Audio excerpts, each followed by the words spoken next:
দেখা যাক যে ফিল্টার ডেলিভারি পার্টনার এই ফিল্টারটা, এটা হচ্ছে ধরেন আপনি এটাকে যখন ক্লিক করবেন তারপর আপনি দেখতে পারবেন যে যতগুলো ডেলিভারি পার্টনার আপনি অ্যাড করে রাখছেন তাদের লিস্টে আসবে। তারপর আপনি যেটার মধ্যে ক্লিক করবেন ওই কুরিয়ারে কয়টা বুকিং দেওয়া হয়েছে সেই লিস্টগুলো আপনি দেখতে পারবেন। ধরেন এখান থেকে যদি আপনি রেডেক্স সিলেক্ট করেন, দেখেন রেডেক্সের মধ্যে এই মুহূর্তে মানে এই অর্ডারগুলো বুকিং দেওয়া আছে। তারপরে হচ্ছে আপনি এখান থেকে দেখতে পারতেছেন, ঠিক আছে, এই অর্ডারগুলো সবগুলা কিন্তু রেডেক্সে বুকিং দেওয়া আছে, আপনি খুব সহজে পেয়ে যাবেন।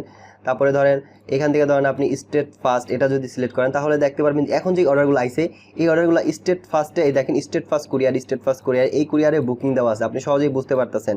এখান থেকে হিসাব করে বের করতে পারবেন, একদম নিচে দেখতে পারবেন যে টোটাল কয়টা অর্ডার আছে। সো এখানে 100টা দেখাচ্ছে, আপনি এখান থেকে লিমিট বাড়াইলে আপনি বুঝতে পারবেন কয়টা বুকিং আছে। আচ্ছা, তারপরে হচ্ছে অন্য একটা কুরিয়ার যদি যাই দেখি এই কুরিয়ারে কিছু আছে নাকি, দেখেন এই কুরিয়ারে 2টা আছে, এই কুরিয়ার জননী কুরিয়ারে 2টা আছে। সো এইভাবে আপনি ফিল্টার করে বের করতে পারবেন কোন কুরিয়ার কয়টা আছে। আর এই ফিল্টারটা আপনার কখন কাজে লাগবে, এইভাবে তো রিপোর্ট দেখবেনই।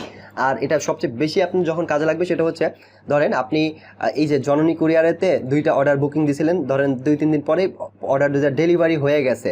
সো এখন আপনি জাস্ট আপনি কত টাকা রিসিভ করছেন মানে উঠাইছেন ওই কুরিয়ারের থেকে বা আপনাকে দিয়ে গেছে, তখন আপনি এটা সিলেক্ট করবেন, এই 2টা অর্ডার আসবে, এখান থেকে আপনি এটার ভিতরে যাবেন যে কড পেমেন্ট রিসিভ করবেন।